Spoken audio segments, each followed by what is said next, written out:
Vítám vás u dnešního povídání o turisticky opomíjeném malém kousku země jménem Nachčivanská autonomní republika, která je vklíněna mezi Arménií, Írán a Turecko. Historicky i strategicky se jedná o poměrně významné území a těch důvodů k návštěvě této neobvyklé destinace bylo hned několik. Hlavním cílem naší cesty byla velká cena Baku, tedy závod Formulí 1 v hlavním městě Azerbajdžánu, a to z toho důvodu, že má přítelkyně je velkou faninkou Formulí 1. Nicméně nám nedávalo smysl vyrazit do Baku pouze na prodloužený víkend a proto jsme se rozhodli si cestu prodloužit o návštěvu dalších míst nejen v Azerbajdžánu, ale i jiných zemích. Naše cesta, respektive výlet, začal v září roku 2025 letem do Soluně, druhého největšího řeckého města. Solun je poměrně daleko od Azerbajdžánu, ale my jsme se rozhodli navštívit několik různorodých destinací.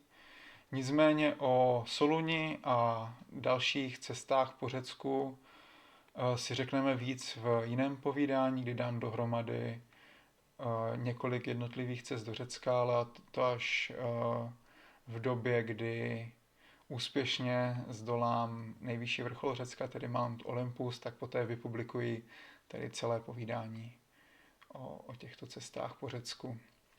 Ze Soluně jsme po 2 dnech tady návštěvě okolí a samotného města vyrazili celodenním autobusem do největšího tureckého města Istanbulu, kde jsem od roku 2015 byl minimálně 5krát a myslím, že i Istanbul si zaslouží tady samostatné povídání, protože je to velmi rozmanité a různorodé město. Po 2 dnech v Istanbulu jsme letecky vyrazili do Nachčivanu, ale v prvé řadě bychom si měli říct, kde ten Nachčivan vlastně je. Jak už jsem zmínil, naznačil, je to součást Azerbajdžánu. Azerbajdžán se nachází v Kavkazské oblasti, to je tedy nějaký východ od Turecka. A samotný Nachčivan je právě ta červená oblast vlevo dole na téhle mapě. Jedná se o takzvanou exklávu azerbajdžánskou, a to z toho důvodu, že je to území, které je kompletně obklopeno hranicemi jiných států, a to na severu a východě Arménií, na jihu a západě Íránem a na západě taktéž Tureckem, se kterým mají pouze 8kilometrovou hranici. Dostat se do Nachčivanu, potažmo celého Azerbajdžánu, je v roce 2025 stále docela problém, a to z toho důvodu, že Azerbajdžán pořád aplikuje nějaké restrikce z dob covidu a tím pádem veškerá turistická doprava musí být provedena letecky. Není tedy možné do Azerbajdžánu přecestovat po zemi a do Nachčivanu v téhle době lítají 3 linky. Jedna velmi pravidelná je z Baku, z hlavního města, kde letadla lítají víceméně co hodinu. Další možností je sezónní linka z Moskvy, která je pro české cestovatele v současné době bezpředmětná. A třetí možnost, kterou jsme využili, je let z Istanbulu, který je zajímavý. Lítá se 2krát týdně a jednou ta cesta vede z Istanbulu z letiště Sabiha Gökçen, což je menší ze 2 istanbulských letišť. Takže z tohoto letiště se letí do Ganji, druhého největšího města Azerbajdžánu. Tam je mezipřistání s tím, že se nevystupuje z letadla, pouze ti, co letí do Ganji. To mezipřistání trvá asi hodinu, doplní se palivo, pokračuje se dál do Nachčivanu, tam opět někdo vystoupí, jiní lidé nastoupí a letadlo dál letí zpátky do Istanbulu. A ten druhý den v rámci toho týdne se letí opačným směrem, takže prvně do Nachčivanu, potom do Ganji. My jsme si vybrali tu další variantu přes Ganžu, Přistání v Gandže nebylo vůbec příjemné, povedlo se nám až na potřetí, a to z toho důvodu, že pilot nebyl schopný se spojit s letištní věží v Gandže, což vyvolalo mírnou paniku na palubě, čemuž se nedá divit. Letecká společnost, která provozuje tuhle linku, se jmenuje AJet. Je to dceřiná společnost Turkish Airlines, kteří vlastní ze 100%. Dříve se tahle letecká společnost jmenovala Anadolu Jet. Nicméně v roce 2024 prošla drobným rebrandem a přejmenováním.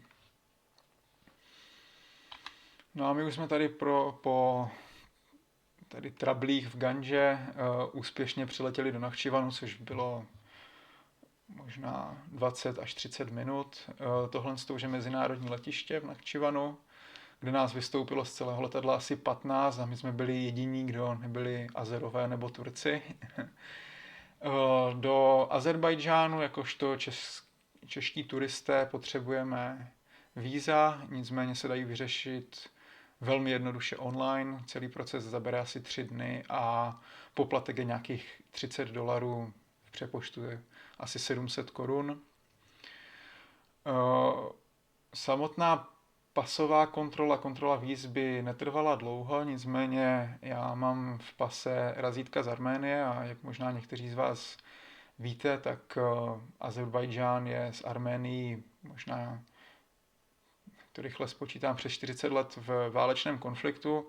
V současné době ta situace sice není napjatá, neválčí se, nicméně ty vztahy nejsou ideální a azerbajdžánští celníci samozřejmě neradi vidí v pase razítko Arménie, takže ačkoliv všichni prošli velmi rychle, včetně mé přítelkyně, tak mě si tam otáhli stranou a byl tam takový problém v komunikaci, že z 5 celníků, kteří se v té době na letišti nacházeli, tak 3 uměli jenom azerbajdžánsky, jeden uměl trošku rusky k té azerbajdžánštině a nakonec museli zavolat nejstaršího z nich někde z kanceláře, který sice uměl plynule rusky, ale má ruština není úplně ideální, takže jsme se tam nějakých 15-20 minut snažili dorozumívat.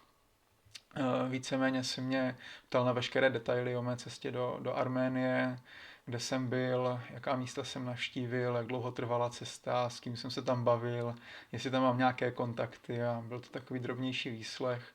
Nakonec se zeptali na podrobnosti našeho plánu po Azerbajdžánu, nicméně po nějakých těch 20 minutách mi dal do pasu razítko a mohli jsme vyrazit do centra. Z letiště jsme vyrazili pěšky, jsou to asi 4 kilometry do centra, letiště se nachází velmi blízko. Samotná Nachčivanská autonomní republika má 460 000 obyvatel, přibližně jako Brno. A hlavní město Nachčivan, to má asi 100, ale mně se tomu nechtělo věřit, protože když to porovnám s mou rodnou Olomoucí, která má něco přes 100 000, tak mi přijde, že Olomouc je asi 2x větší. Něco k historii k Nachčivanu.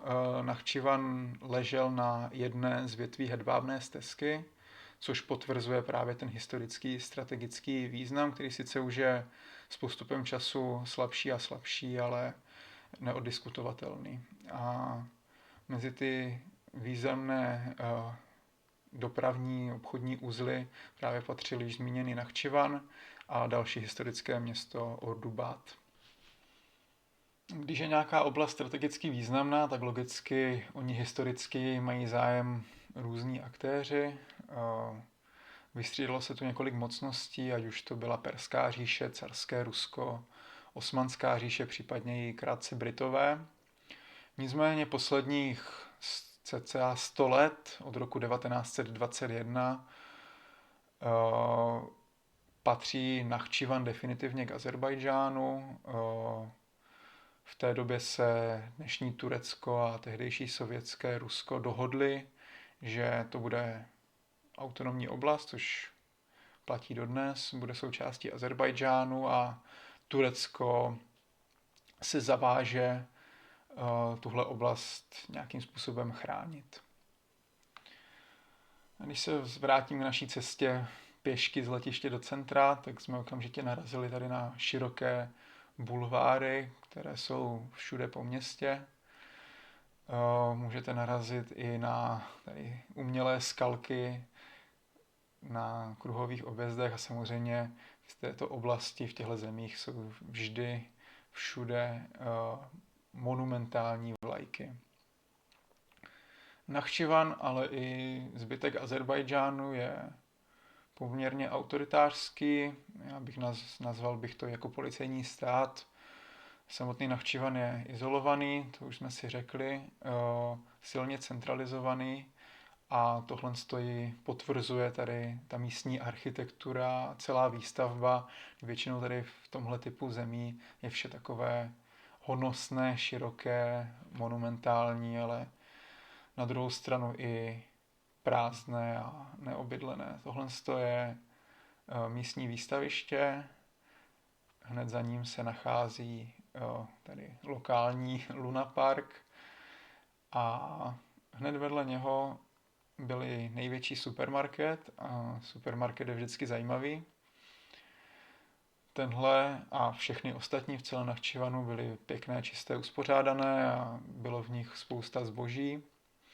Co nás zaujalo, bylo velká hromada másla z dovozu, ať už z Finska, Francie nebo třeba i Nového Zélandu.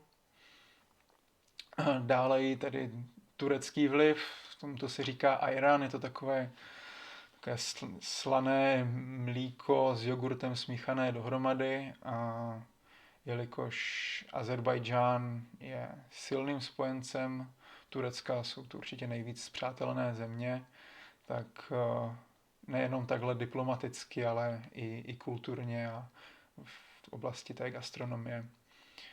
V čem je Azerbajdžán specifický a v žádné další zemi jsem na tohle zatím nenarazil, tak jsou tyhle kompoty, které konzumují skoro ke každému většímu jídlu. A dále je to samozřejmě azerbajdžánské víno. Obecně v oblasti Kavkazu ta produkce vína je poměrně známá a rozhodně přesahuje tu lokální spotřebu a víno se exportuje do všech koutů světa. A narazíte třeba i na tradiční ruskou zmrzlinu. Azerbajdžán s Ruskem konec konců sousedí a ten obchod mezi nimi je velký a všude po Azerbajdžánu narazíte na spoustu ruských produktů. A čím víc jsme se blížili centru, tím více míst jsme logicky navštěvovali. Jedním z nich je tady tenhle pěkný hřbitov s mešitou tady za ním, což je největší mešita v Nachčivanu a k ní je navázané i mauzoleum. Když jsme dorazili do centra, zjistili jsme, že Nachčivan není žádná vesnice s jedním panelákem. Centrum působí překvapivě upraveně, ty bulváry jsou široké, čisté, je tam klid, je tam spousta nových budov, hromada nějakých pomníčků a upomínek tady k bývalému diktátoru, prezidentovi Ejdáru Alijevovi, dnes v Azerbajdžánu na prezidentském postu působí jeho syn. A jsou tam také nějaké drobnější historické mešity a samozřejmě skoro žádní turisté. Jak jsem říkal, v letadle jsme byli jediní a až při odletu jsme narazili na další dva, takže celou dobu jsme tady byli jako pes na oko pro místní, ale všichni se chovali velmi příjemně a nenarazili jsme na žádné problémy. Dopředu jsme měli objednané nějaké ubytování přes Booking, v čem jsme nakonec bydleli, nicméně jsme si nepořídili ani e-simku, ani místní simku, chtěli jsme trošku takový detox od neustálého mobilního připojení. A jelikož poloha ubytování na Booking mapách nebyla správná, tak jsme bloudili, až jsem musel poprosit tady místního kluka, který zrovna byl před svou prodejnou, před svým ateliérem kouřit, o hotspot, tak nakonec jsme se dali do řeči, uměl rusky, uměl trošku anglicky, byl velmi komunikativní, tak v prvé řadě mi pomohl najít moje ubytování a v druhé řadě jsem zjistil, že podniká v oblasti fotografií, videí a se svým kamarádem Sadikem, což je velmi významný azerbajdžánský fotograf, který na Instagramu má asi 100 000 sledujících, tak oba dva nás pozvali na večerní focení na farmě pro koně. Po krátké procházce po městě nás nabrali autem a vyrazili jsme s nima za město na farmu, kde to bylo velmi příjemné, bylo tam spousta dalších lidí, užili jsme si tady příjemné odpoledne, dali jsme si meloun a hlavně nám pořídili spoustu pěkných fotek zadarmo, za oplátku teda jsme jim dovolili ty fotky s námi publikovat a nějakým způsobem prezentovat. Pro mě to samozřejmě bylo zajímavé promo, že nějakým způsobem takhle mají i zahraniční klienty. Zajezdili jsme si na koních a užili jsme si příjemné odpoledne. Večer jsme vyrazili směrem do centra. Město Nakhčivan nemá úplně nějaké centrum, náměstí, ale jsou tam dvě taková místa. Jedním z nich je tady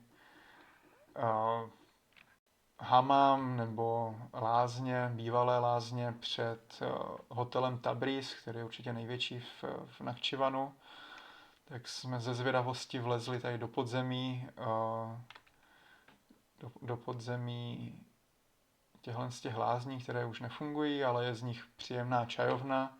Dali jsme si tam čaj, za který jsme zaplatili asi za celou konvičku 6 korun. A trošku jsme tam prohodili pár slov s místními, abych oprášil a zlepšil svoji ruštinu. Dál jsme pokračovali po městě, narazili jsme i na druhé místo, kde se schází spoustu lidí. Je to také taková čajovna pod tady hodinami. Celý večer a celý ten nádech toho města je velmi klidný, nikdo tam nejezdí rychle autem, netroubí se tam, není tam moc lidí, je to opravdu příjemné. Večer tam vanul takový svěží vítr, což bylo super, protože ty dny jsou v Azerbajdžánu horké. A kde jsme se vlastně ubytovali? Ubytovali jsme se v hostelu Noa, což odkazuje na Noemovu archu. Legendy praví, že když vody ustoupily, tak právě Noemova archa zakotvila tady v Nakhčivanu a proto Nakhčivan má příznivko Land of Noah, tedy Noemova země. Jedná se o jediný takový hostel, levnější ubytování v téhle oblasti, provozuje ho fotograf Rafael, který většinu času tráví v Baku, ale právě nabízí v takovém tradičním ubytování 2 manželské postele ve 2 pokojích a ve 3. bydlí on sám. To je velmi příjemné, Rafael je nápomocný člověk a za pár stovek na 2 noci jsme tady přečkali v takovém místním autentickém prostředí.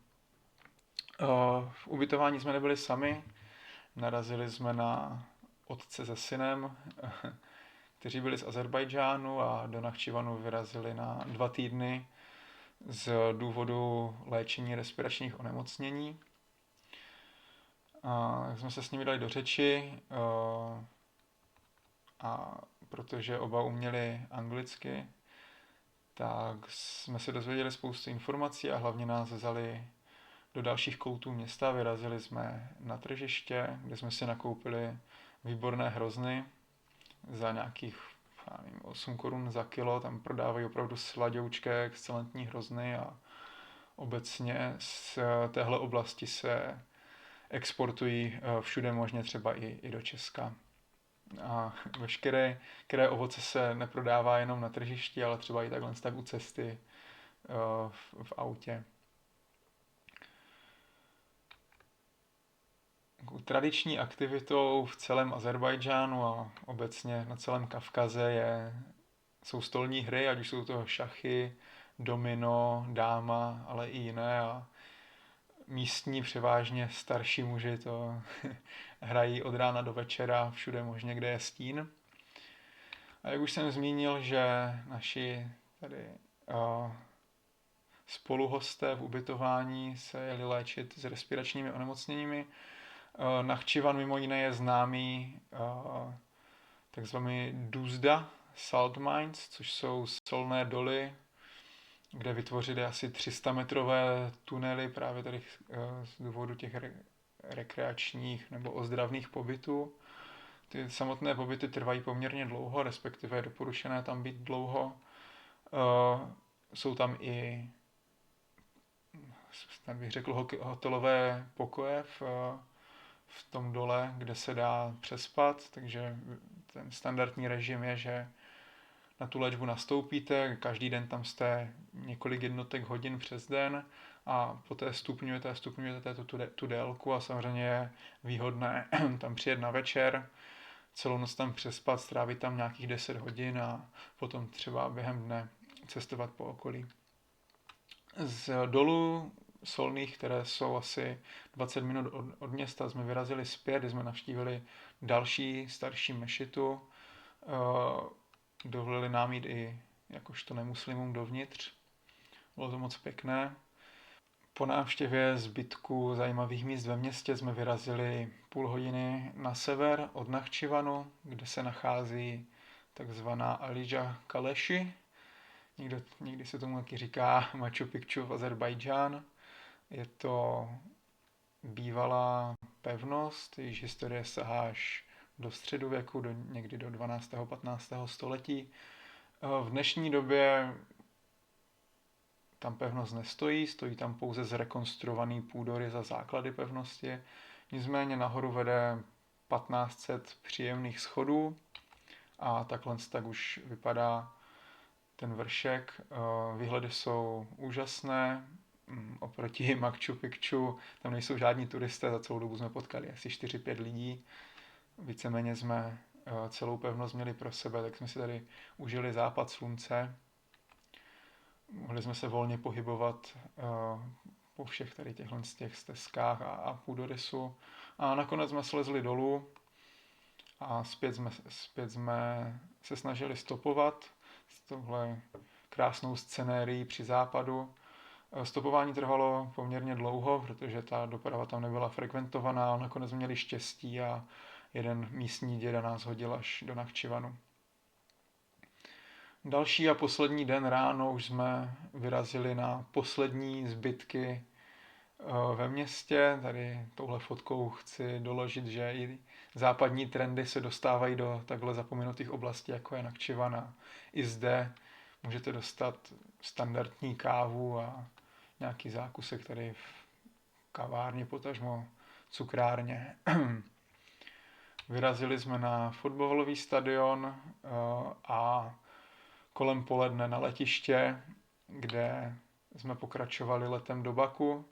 Bylo zajímavé sledovat, co místní z Nachčivanu do Baku vozí. V prvé řadě tam byl teda neskutečný chaos a všichni se navzájem předbíhali. A v druhé řadě taky jsem neviděl nikdy asi víc kusů a váhy zavazadel na jednoho člověka. A když jsme to zkoumali a sledovali blíž, tak jsme zjistili, že víceméně všichni přiváží nějaké hrozny nebo jiné ovoce a zeleninu, protože v Nachčivanu je to levné, v Baku je to násobně dražší a když jdou takhle v rámci prázdnin na návštěvu třeba příbuzných do Nachčivanu, tak si zpět odváží tady hromady potravin. Letišťátko je malinké, ale i tak má západní a východní terminál a dokonce možnost nějakého transferu, který samozřejmě aktuálně neprobíhá.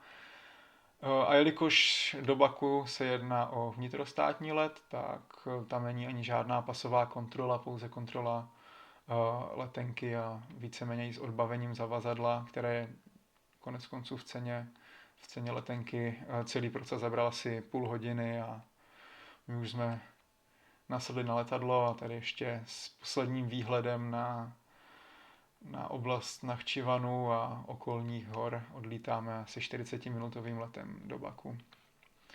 Tohle je z dnešního povídání o Nachčivanu všechno. Já doufám, že se vám to líbilo.